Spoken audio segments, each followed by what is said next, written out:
우리는 지금까지 하나님께서 자기 백성, 자기 백성을 회복시키기 위하여 하나님이 준비해 놓으신 조치들, 그러니까 우리를 위하여 무엇을 준비해 놓으셨고 무엇을 주시는가, 그래서 우리가 어떻게 회복되는가, 하나님의 준비들에 대해서 살펴보았습니다. 하나님은 자기 백성의 회복을 위하여서 고레스를 준비하여서 우리에게 주심으로써 우리의 외적인 회복을 이루어 주시는 분이다라고 우리가 말씀을 살폈고, 그러나 우리에게 정말로 중요한 것은 영적이고 내적인 거잖아요. 그런데 우리가 알 수 없었던, 그러나 우리는 이제 명확하게 보고 있는 이 종의 노래, 이 세 편의 종의 노래를 통하여서 그분은 고레스만 준비하신 것이 아니라 그의 종, 그의 아들 예수 그리스도를 우리를 위하여 준비하시고 우리에게 주셔서 그를 통하여 내적이고 영적이고 완전한 회복을 이룰 것이다 말씀해 주셨죠. 그리고 이제 이 모든 것들이 약속이라는 형태로 우리에게 주어져서 완전한 보증이 되게 하셨습니다. 그러니까 하나님은 고레스와 그리고 예수 그리스도를 우리를 위하여 준비하셔서 그것을 통하여서 예수 그리스도와 고레스를 통하여서 우리를 회복해 주실 것이라는 것을 약속의 형태로 우리에게 주셨다라는 것입니다. 이제 이어지는 본문은 하나님께서 고레스를 통하여 외적인 구원과 예수 그리스도를 통하여 내적인 구원을 이룰 것이다라는 그 약속이 이제 뭐만 남았는 겁니까? 실행, 이루어짐, 이것만 남은 것이죠. 자, 그러면 이렇게 하나님께서 하실 것이라고 말씀하신 이 약속이 우리 인생 가운데 실현되기 위하여 그것이 실제가 되게 하는 이 공간을 무엇으로 메워야 하는가?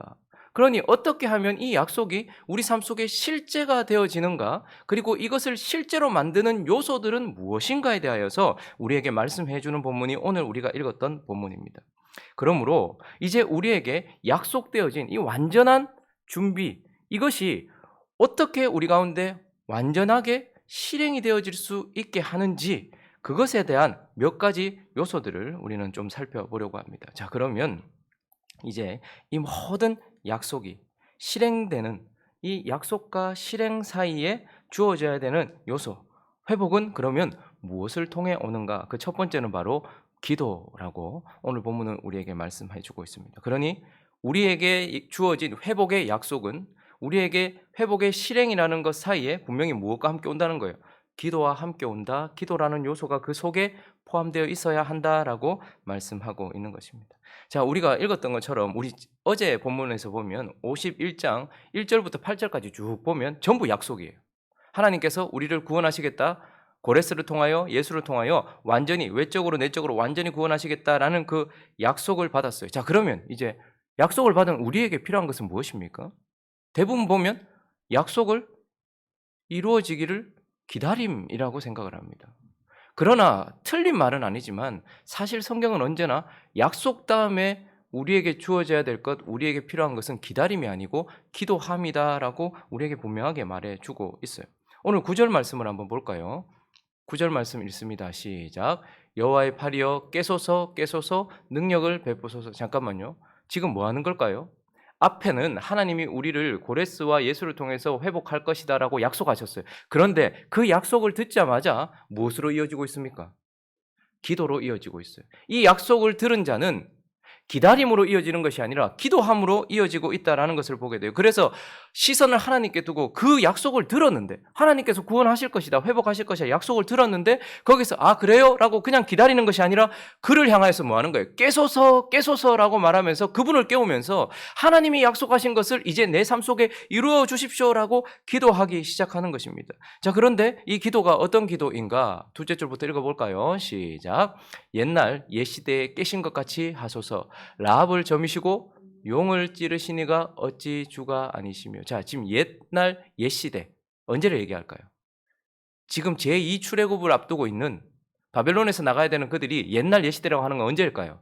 죄와 사망 권세에서 벗어났던 애굽에서부터 나왔던 그때예요. 그래서 라합이라는 저 혼돈의 어떤 세력의 그 머리라고 할 수 있는 라합, 용, 이것은 언제나 이집트를 상징하는 말이었단 말입니다. 그러니까 지금 그 이집트를 완전히 무너뜨리신 이가 당신 아니십니까? 라고 말하면서 확실히 있었던 역사적 사실, 하나님께서 하셨던 역사적인 사실을 근거로 해서 그때처럼 일해 주십시오라고 지금 말하고 있는 것입니다. 그래서 10절로 넘어가 보시면요. 바다를 넓고 깊은 물을 말리시고 바다 깊은 곳에 길을 내어 구속받은 자들을 건너게 하시니가 어찌 주가 아니십니까? 그러니까 기도는 단순히 내가 바라는 것을 막 하나님께 요청하는 것이 아니라 하나님께서 하셨던 그 일과 분명한 역사적 사실을 기반으로 하나님께서 그렇게 하셨던 것처럼 그렇게 해주십시오 라고 하는 것이 기도이고, 11절도 읽어볼까요? 시작.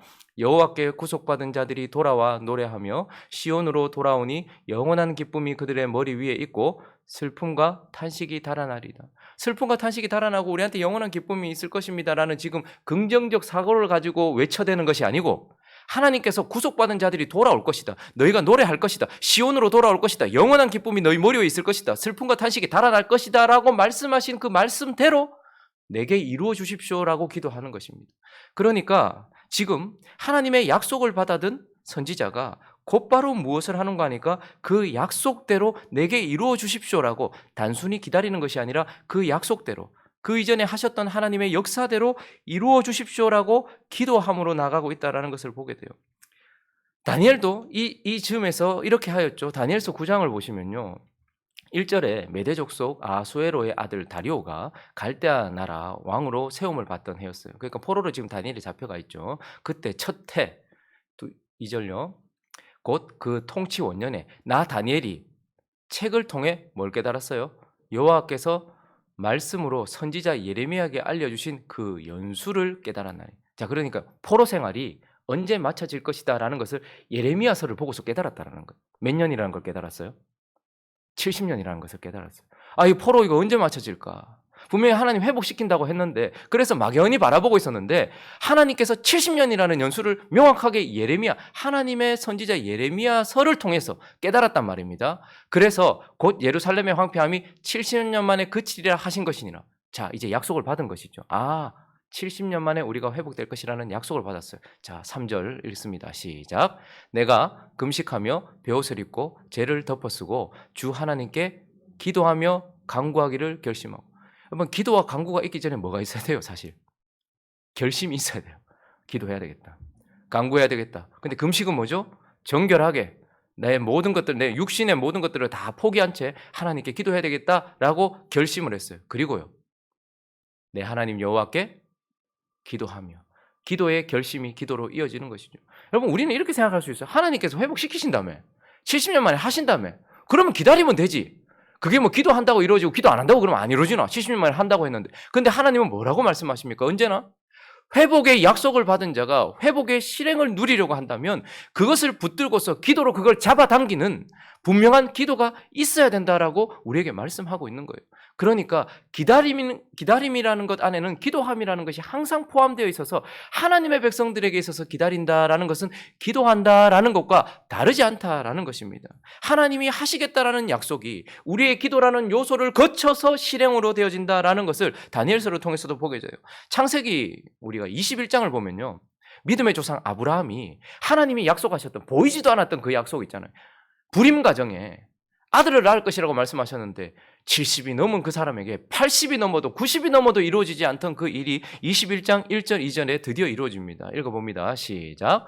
여호와께서 말씀하신 대로 사라를 돌보셨고 여호와께서 말씀하신 대로 사라에게 행하셨으므로 사라가 임신하고 하나님이 말씀하신 시기가 되어 노년에 아브라함에게 아들을 낳으니. 그러니까 그 약속과 그 성취, 이 시간이 지금 몇 년이란 말입니다.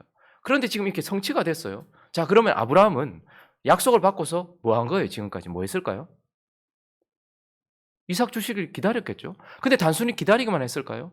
이 21장이 있기 전 20장에 어떤 일이 일어나는가? 여러분 20장을 가보시면, 창세기 20장 보시면 지금 17절 이 이야기가 왜 나오는가? 여러분 창세기에 보면 아브라함이 몇 장에 부름을 받습니까? 12장에 부름을 받죠. 근데 지금 20장에 약속을 받아들기 전, 이제 바로 부름을 받았을 때가 12장이고 21장은 그 약속, 이삭을 얻게 되는 약속이죠. 근데 그 20장에는 부름을 받고 나서 얼마 전에 있었던 그 일이 동일하게 반복이 되는데, 그가 흉년이 드니까 살라고 약속의 땅을 버리고 이집트로 내려갔어요. 근데 거기서 자기 부인이 너무 예쁘니까 혹시 부인 때문에 나 죽일까 봐 나를 누이라고, 당신을 누이라고 하자, 이렇게 이야기해서 한번 어려움을 겪었던 일이 있었죠. 그런데 지금 거의 25년이 가까이 시간이 지났는데, 그런데 또다시 이번에는 그랄 땅에 갔어요. 그랄 땅의 왕은 아비멜렉입니다. 근데 거기 갔는데 혹시나 또 지금 100세가 다 됐고 사라는 지금 90세가 다 됐는데 혹시나 또 그럴까 싶어서 야 우리 그랄 땅에 가도 당신은 나의 누이라고 얘기해라. 똑같은 일을 지금 2번 반복했단 말입니다. 그래서 아비멜렉이 또 사라를 데리고 갔단 말이죠. 그랬더니 하나님이 어떻게 하십니까? 아비멜렉에 나타나서 죽이겠다라고 말씀하세요. 그러면서 그의 집안에 벌을 내리셨는데 그 벌이 무엇이었냐면 읽어볼까요? 17절에 있습니다. 아브라함 읽어보겠습니다. 시작. 아브라함이 하나님께 기도하며 하나님이 아비멜렉과 그의 아내와 여종을 치료하사 출산하게 하셨으니 여호와께서 이왕에 아브라함의 아내 사라의 일로 아비멜렉의 집의 모든 태를 닫으셨습니다. 그러니까 사라를 데리고 간 것 때문에 그 지역에 있는 그러니까 그 아비멜렉 집안에 있는 모든 여자들이 불임이 된 거예요. 아무도 태를 닫아버려서 아무도 임신을 하지 못하게 된 거예요. 자, 그런데 이 일을 통해서 사실은 아브라함을 꾸중하셔야 될 것 같은데 아비멜렉을 막 꾸중하시면서 아비멜렉이 치료를 받을 수 있도록 해주셨던 것이 무엇이냐면 너는 그가 선지자니까 아브라함을 데리고 와서 아브라함한테 기도를 받아라 이렇게 얘기해요. 그리고 또 아브라함은 아마 처음으로 불임 가정을 놓고서 지금 기도를 하게 되는 거죠. 방금 읽었던 그 본문 말씀을 다시 한번 보시면 17절을 다시 한번 보시면요. 아브라함이 하나님께 뭐 했대요? 기도했어요. 지금 태가 다친 아비멜렉의 집을 위하여서 기도를 했단 말이죠. 그랬더니 하나님께서 그 기도를 들으시고 어떻게 합니까? 출산을 허락하신단 말이죠. 자, 이 일을 경험하고 난 이후에 21장으로 넘어가서 사라가 임신을 하게 돼요. 그러니 이 일을 경험한 아브라함은 어떤 생각을 했을까요?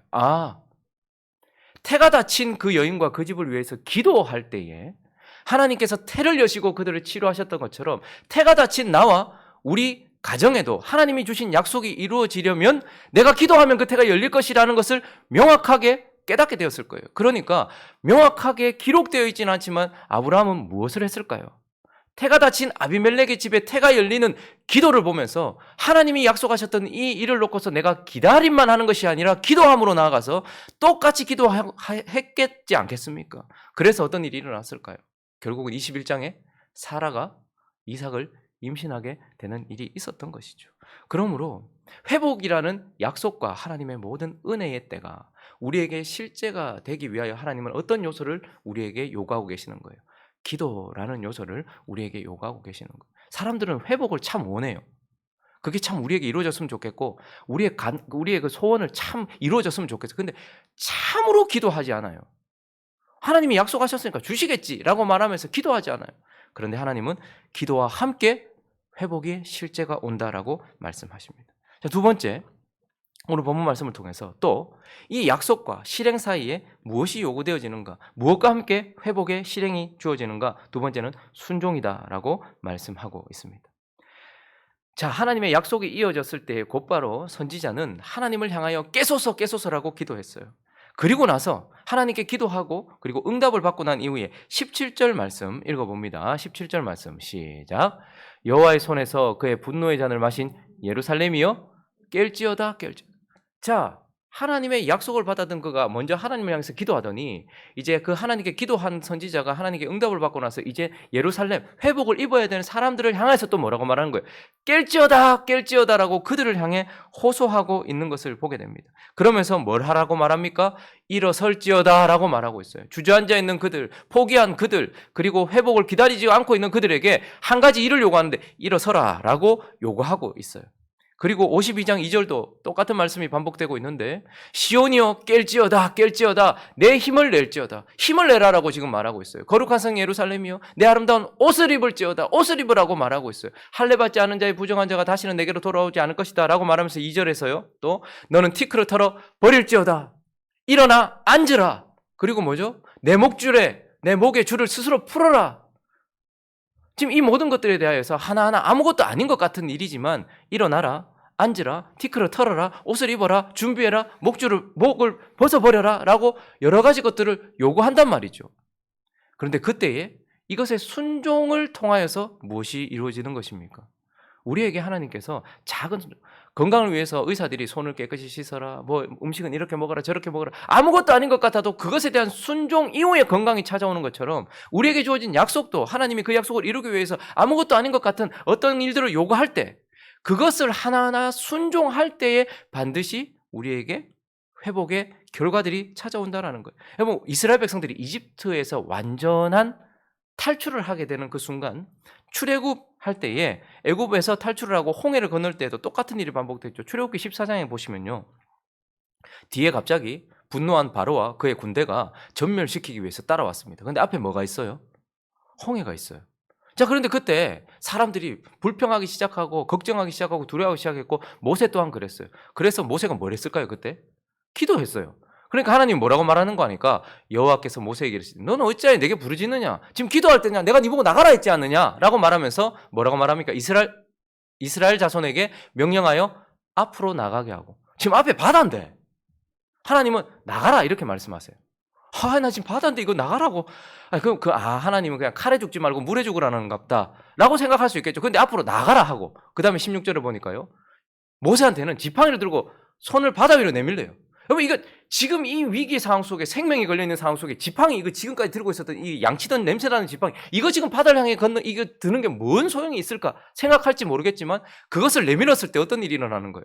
바다가 갈라지고 이스라엘 백성들이 마른 땅을 걷게 되는 일이 그때 일어나는 거예요. 그러니까 하나님이 하신 약속, 너희는 출애굽할 것이라는 그 약속이 진짜 완전한 출애굽으로 이루어지기 위해서 그들은 나아가는 순종이 필요했고, 모세는 지팡이를 바다를 향해 이렇게 내미는 순종이 필요했던 것이죠. 그런데 아무것도 아닌 것 같은 그 일을 통해서 그들의 출애굽이 완성되는 것을 우리는 보게 되는 겁니다.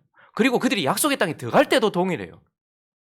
그 땅에 들어갈 때에도 앞에 요단강이 막고 있었죠. 여호수아 3장에 보면 14절을 한번 볼까요? 지금 요단강이 또 그때 범람할 때예요, 하필. 그런데 그때 하나님께서 뭐라고 말씀하시냐면, 일단 야, 제사장 나오라 해라. 그리고 돌비, 하나님의 언약궤, 그거 어깨 메고 요단강에 들어가라 해라. 요단강이 잔잔할 때도 아니고 지금, 그런데 요단강에 들어가라 해라. 그런데 14절 읽습니다. 시작. 백성이 요단을 건너려고 자기들의 장막을 떠날 때에 제사장들은 언약궤를 메고 백성 앞에서 나아가니라. 15절요. 요단이 곡식 거두는 시기에는 항상 언덕에 넘치더라. 궤를 맨 자들이 요단에 이르며 궤를 맨 제사장의 발이 물가에 잠기자. 그 이후에는 우리가 잘 알고 있죠. 저기 아담 성읍까지 물이 멈춰서게 되는 것을 보게 되는 거죠. 우리에게 하나님이 하신 약속들, 특별히 회복에 대한 약속들이 우리에게 실제가 되기 위해서는 하나님께서 하나하나 사소한 것 같은 여러 가지 것들을 우리에게 요구하십니다. 근데 이거 한다고 회복이 일어나나? 라고 생각할지 모르겠지만, 하나님이 하라 하신 그 일에 순종할 때에 우리는 회복의 실제를 거머쥐게 된다라고 분명히 우리에게 말씀하고 있는 것이죠. 또 한 가지 살펴볼까요? 세 번째는 바로 거룩이라는 것입니다. 정결함이라는 것입니다. 그러니까 회복은 기도와 함께 주어지고, 회복은 순종과 함께 주어지고, 특별히 거룩과 함께 주어진다라는 것을 보게 돼요.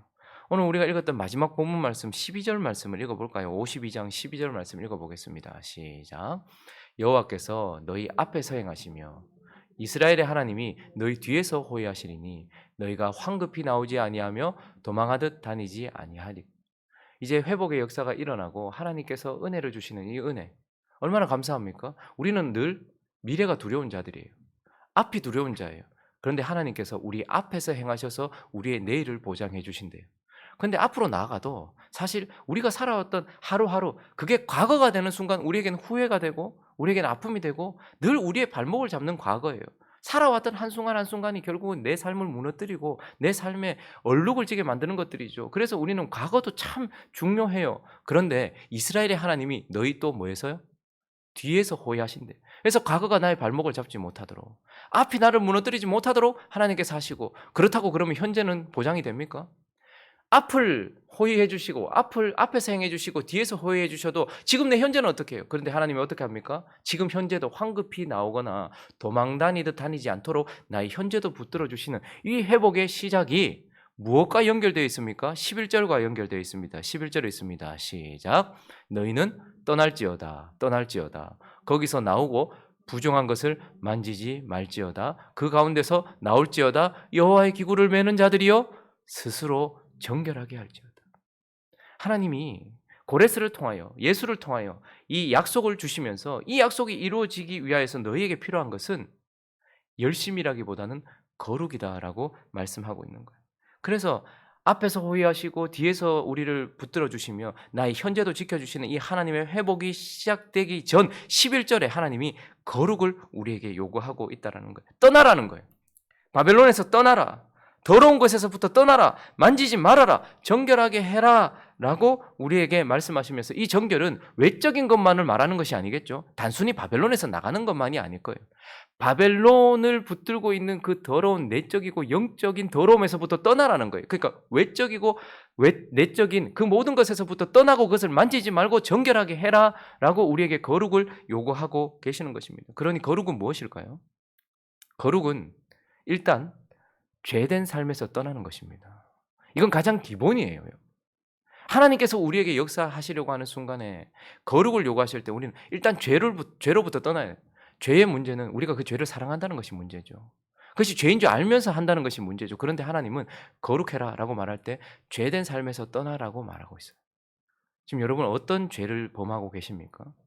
누구나가 다 아주 강하게 붙들고 있는 죄가 있어요. 이사야는 하나님을 만났을 때 나는 입술이 부정한 자로서라고 말했어요. 그는 입술에 죄가 많았던 사람이었어요. 어떤 사람은 음란한 죄, 어떤 사람은 거짓의 죄, 어떤 사람은 폭력의 죄, 어떤 사람은 미움의 죄, 살인의 죄 이런 것들이 있겠죠. 어쨌든 우리를 묶고 있는 그 죄된 삶에서 떠나야 되는 거예요. 자, 그러면 죄에서만 떠나면 됩니까? 거룩이란 세상으로부터 떠나는 것입니다. 그러니까 물리적인 세상에서 떠난다는 말이 아니라 세상과 세상의 것들을 사랑하는 마음에서 떠나는 거예요. 그러니까 죄를 버리는 것은 기본이고 우리가 세상을 사랑하는 마음, 세상에 집착하고 있던 것, 그 세상된 그 세상적인 삶 그것에서부터 떠나는 것입니다. 죄에서부터 떠나고 이 더러운 세상으로부터 내 마음이 떠나고 그러면 이제 다 된 것입니까? 그리고 또 하나님 뭐라고 말할까요? 정결이란 육신적 삶에서부터도 떠나야 된다는 거예요. 여러분 많은 그리스도인들이 죄는 아니지만 육신을 따르는 삶을 살면서 합리화시켜요. 이게 뭐 죄가? 내가 뭐 이렇게 하는 게 죄가? 내가 뭐 기도하지 않고 이런 게 죄가? 내가 뭐 살인하는 것도 아니고 간음하는 것도 아닌데 그런데 중요한 것은 무엇이죠? 우리 안에 와 계신 성령을 따라 성령을 쫓아 행하는 삶이 아니라 여전히 내가 주인 되어서 육신을 따라 사는 것 게으르고 나태하고 자기가 하고 싶은 대로 하는 그러니 죄만 떠나는 것이 아니라 우리는 육신을 떠나는 삶이 분명히 필요하다는 거예요. 근데 많은 그리스도인들이 죄가 아니라는 이유로 육신을 따라 살면서도 그 자리에 머물러 있는 자들이 많이 있다는 말입니다. 육신적인 삶을 떠나야 된다라고 말하고 있어요. 그리고요, 육신적인 삶을 이제 떠나서 하나님의 말씀대로 살아간다라고 해도 또 하나 우리가 주의해야 될 것이 있어요. 율법적인 삶에서 떠나야 된다라는 거예요. 내가 육신을 쫓지 않고 이제 영을 쫓아 행하고 말씀을 쫓아 행한다 할지라도 그것이 하나님과의 살아있는 관계 속에서 성령 안에서 행하는 것이 아니라 내가 주체가 되어서 이것이 마치 내가 해내야 되는 업무처럼 그래서 마음 없는 헌신, 봉사, 예배 이런 것들 그러니까 그것으로부터 떠나는 것 이것이 바로 정결이라는 것입니다. 가장 낮은 단계에 있는 사람들은 죄에 퍼질러 있어요. 사단과 죄를 따라서 살아가고 있어요. 근데 거기에서는 조금 나와 있는 것 같지만 세상에 빠져 있어요. 그러나 거기에서도 나와서 어디까지? 육신에 빠져 있는 사람들이 있어요. 그러나 더 나아가서 나는 이제 하나님 안에 있다라고 말하지만 율법적인 삶을 살고 있는 사람들이 있단 말입니다. 그런데 이 모든 것들로부터 다 떠나는 거예요. 우리의 오적이 있습니다. 사단, 죄, 세상, 육신, 율법. 이 모든 것에서부터 다 떠나야 되는 거예요. 이제 사단에게 좌지우지되는 삶에서 떠나야 되고 죄를 즐기고 먹고 마시던 삶에서 떠나야 되고 세상을 사랑하던 삶에서 떠나야 되고 육신을 따라 사는 삶에서 떠나야 되고 하나님을 따라 사는 것 같은데 율법적인 삶을 살고 있는 거기서도 떠나서 자유함을 주신 성령을 쫓아 사랑함으로 그분을 섬기는 삶으로 나아가는 것 이것이 바로 정결이고 거룩이라고 말씀하시면서 네가 내가 말한 회복의 약속이 회복의 실제가 되려고 한다면 우리에게 뭐가 필요하다는 거예요. 정결이 필요하다라고 말씀하고 계시는 것입니다. 말씀을 정리하겠습니다. 하나님이 우리에게 해놓으신 모든 조치는 완벽합니다. 고레스와 예수는 우리를 확실하게 회복시킬 것입니다. 그리고 그분이 약속으로 보증하셨어요. 그러니 이 회복은 약속되어져 있습니다. 자, 그런데 이 약속을 그저 바라보며 기다리면 되는 것입니까? 하나님 아니라고 말씀하십니다. 이것이 확실하게 우리 삶에 이루어지기 위하여 그 약속 붙들고 뭐 하라는 거예요? 기도하라라고 말씀하고 있어요. 그리고요. 주어지는 하나하나에 순종하라라고 말씀하고 있어요. 그리고요. 퍼질러 앉아 있지 말고 거룩으로 나아가라라고 말씀하고 있습니다. 그러니 자꾸 하나님을 확인하지 마시고 '하나님 죽었습니까? 살았습니까? 돌아가신 겁니까?' 뭐 이런 불경스러운 말을 하면서 하나님의 생사를 확인하려고 하지 마시고 하나님의 능력을 확인하려고 하지 마시고 '내게 기도가 있는가? 내게 순종이 있는가? 내게 거룩이 있는가?'를 확인하면서 하나님의 약속하심이 내게 실제가 되어지는 삶으로 나가는 저와 여러분 되시기를 예수 그리스도의 이름으로 축원합니다.